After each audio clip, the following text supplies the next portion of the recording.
Imagine for a moment what you could do if you suddenly had an extra $15,000 every year.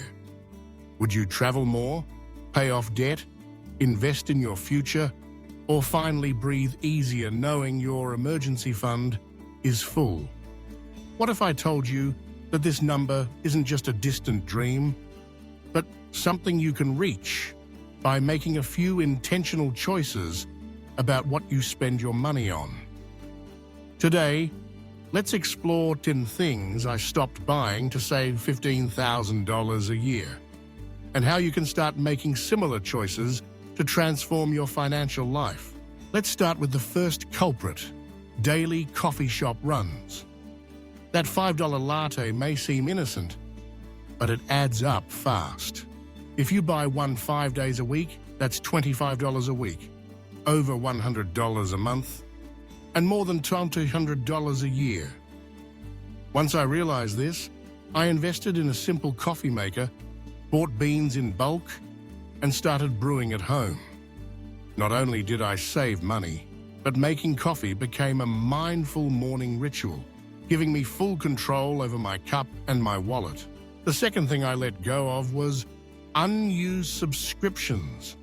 Gym memberships, streaming services, premium apps. I had them all but rarely used half of them. One weekend, I sat down and wrote out every subscription I paid for. I cancelled everything I hadn't used in the past month or that didn't add real value to my life. The result? Nearly $600 a year saved, and zero guilt about the services gathering virtual dust. Next up, impulse fashion buys. Fast fashion tempted me constantly with sales and new arrivals. But after tracking my spending, I realized I was dropping hundreds every month on clothes I wore once or twice. I decided to build a capsule wardrobe, fewer, higher quality items that mix and match well. By shopping intentionally and resisting trends, I saved over $1,500 as a year and actually felt better dressed. Let's talk about eating out. Grabbing lunch at work, dinners with friends, late-night takeout, it all adds up. I challenged myself to meal prep on Sundays and try new recipes at home. The savings were huge. What I used to spend on just 2 dinners out now covered a week's worth of groceries. Over the course of a year, this simple switch saved me close to $3,000. Plus, I discovered cooking as a creative outlet and a way to connect with friends and family. Number 5, brand name products. Whether it was groceries, cleaning supplies, or over-the-counter medicine, I always reached for the big brands, without realizing that store brands offered the same quality for less. By comparing prices and ingredients, I cut my grocery bill by 15% each month. That's an extra $900 in my pocket annually, with zero compromise on quality.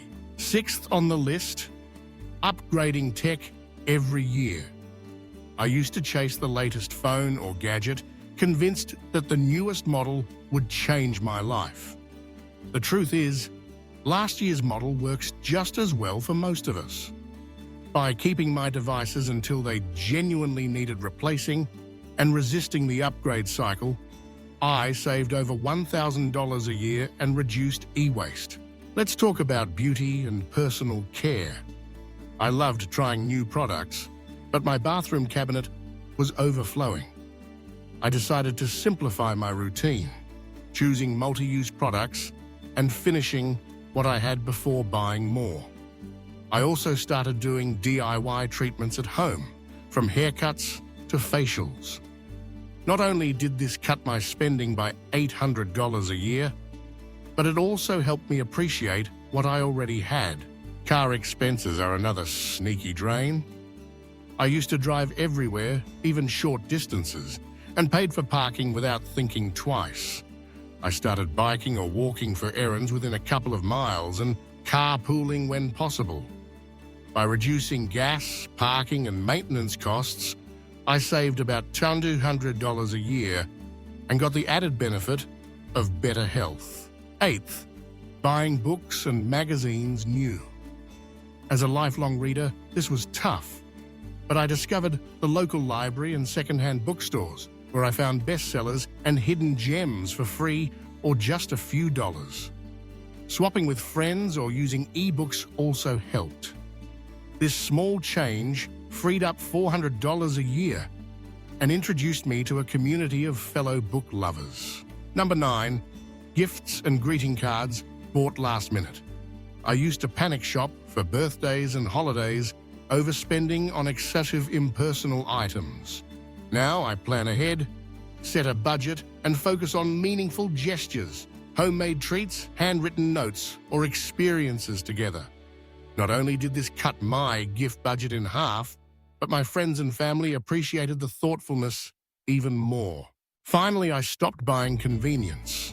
Pre-cut veggies, bottled water, single-use items, they save time, but the costs add up. I started bringing my own water bottle and reusable bags, prepping snacks in advance and cooking in batches. These small habits saved me over $700 a year and made me more mindful about sustainability. At first glance, each of these changes might seem small, but together, they transformed my relationship with money. I stopped seeing spending as a reward and started thinking about how every dollar could work for me, not just disappear. I learned to ask, does this purchase make my life better in the long run? If the answer was no, I let it go. So how can you put this into action? Start by tracking your spending for a month. Notice the patterns, the little things that add up, the subscriptions you've forgotten, the impulse buys that don't bring lasting happiness. Pick 1 or 2 areas to cut back on and see how it feels. Use the money you save to build an emergency fund, pay down debt, or invest in your future. Remember, saving money isn't about deprivation. It's about making conscious choices that align with your goals and values. Every dollar you don't spend is a dollar you can use to create the life you truly want. It's not always easy, and you'll have moments where convenience or comfort tempt you back. But with every step, you'll gain more freedom, confidence, and peace of mind. The journey to saving $15,000 a year, or any amount that's meaningful to you, begins with small, intentional changes. It's about shifting from scarcity to abundance, from mindless spending to mindful living. The best part, you don't have to sacrifice what matters most. You just need to choose every day what truly adds value to your life. So, what will you stop buying today? The answer might surprise you, and the savings could change your life.